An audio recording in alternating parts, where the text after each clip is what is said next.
آپ نے کہا علی کیسے آئے؟ چپ۔ پھر آپ نے خود کہا فاطمہ کے رشتے کے لیے آئے ہو؟ کہا جی ہاں۔ تو آپ نے کہا انشاءاللہ۔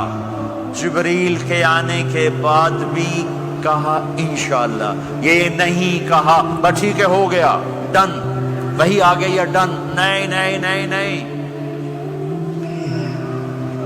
آپ اٹھ کے گھر چلے گئے، علی باہر نکل گئے، باہر صحابہ کھڑے تھے، کہنے لگے کیا ہوا؟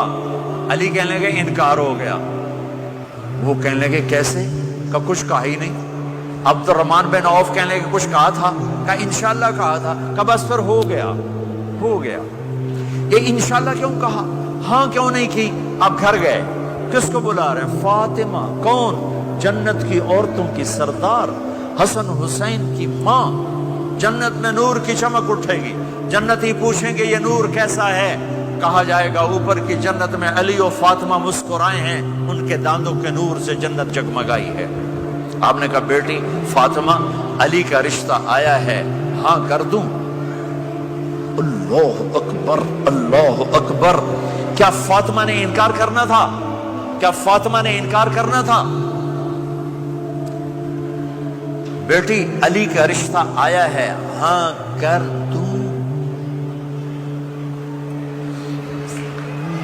بیٹی فاطمہ ہو، رشتہ علی کا آیا ہو، اوپر سے جبریل آ چکا ہو، باپ محمد مصطفیٰ صلی اللہ علیہ وسلم ہوں، اور پھر وہ جا کے پوچھیں ہاں کر دوں؟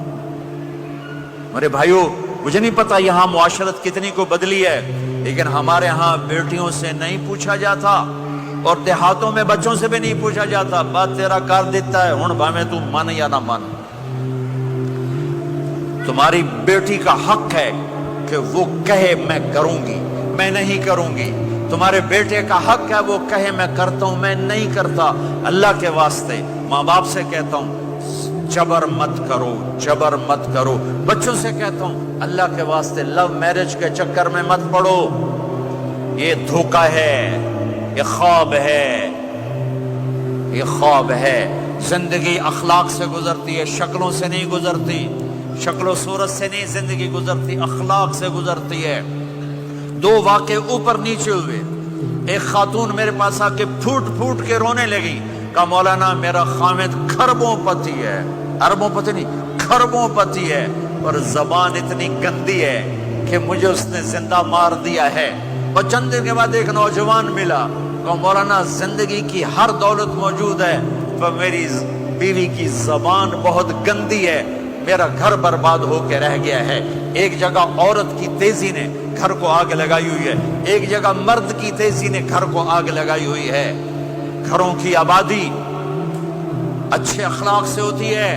بڑوں سے کہتا ہوں چھوٹوں سے رائے لے کر قدم اٹھاؤ، چھوٹوں سے کہتا ہوں ماں باپ کی رائے کو داخل کر کے چلو۔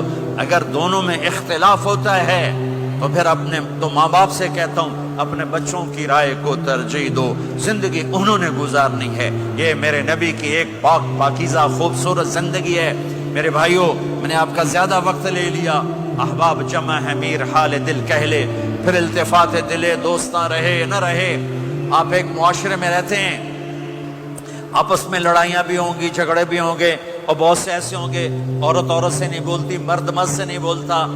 ایک بات آپ سب سے کہتا ہوں، یہاں سے اٹھ کر سب ایک دوسرے کو جو لڑے ہوئے صلح کر لینا، ایک دوسرے کو معاف کر دینا، ایک دوسرے کے گلے لگ جانا، ایک دوسرے سے درگزر کا معاملہ کر دینا۔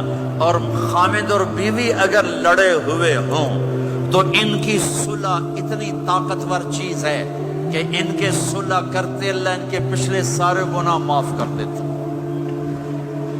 شیطان روزانہ اپنی کچہری لگاتا ہے، شیطانوں سے پوچھتے ہاں بھائی کی کر کے آئے ہو؟ جی چوری کرائی، یوں سر ہلاتا ہے، ڈاکہ، نماز نہیں پڑھنے دی، ٹھیک۔ ایک لمبی فہرست ہوتی ہے، وہ ایک لنگڑا شیطان کالا جا پچھو کھلو کے آندا ہے، استاد جی میاں بیوی نو لڑایا کا پتر شاباش تو اگاں آ جا آ جا آ جا آ جا آ جا، اس کو گلے لگاتا ہے، اس کو پاس بٹھائے، اور کمبخت تو یہ ہے اصل کام۔ خامد اور بیوی کی لڑائی، نسلیں برباد ہو جاتی ہیں، ہر کلاس میں ٹاپ کرنے والے لڑکے نے 2 دفعہ خودکشی کی کوشش کی، ماں باپ کی لڑائی۔ تو میرے بھائیوں، اپنے نبی والے اخلاق کے ساتھ زندگی گزارنا سیکھو، سچ بولو، یہ آپ کا دیس ہے، اس کو ٹیکس پورا دو، اس کے ساتھ دھوکہ نہ کرو، اس کے ساتھ فراڈ نہ کرو، اس کے ساتھ 2 نمبری نہ کرو، دیانتداری کی زندگی گزارو، سچائی کی زندگی۔ یا مختلف مذاہب کے لوگ رہتے ہیں، سب کو عزت دو، سب کو احترام دو، سب کی قدر کرو۔ کون اللہ کے ہاں سہاگن ہے یہ تو موت کے بعد پتہ چلے گا، لیکن تمام کو احترام دو، تمام کو عزت دو۔ ایک غیر مسلم کا جنازہ گزرا، میرے نبی کھڑے ہو، غیر مسلم کا میرے نبی کھڑے، کہا یا رسول اللہ یہ مسلمان نہیں۔ آپ نے کہا انسان تو ہے، انسان تو ہے۔ اب اس کے احترام میں کھڑے ہو گئے۔ تو بھائیو، تمام اہل مذاہب کو عزت دو، احترام دو، تو انشاءاللہ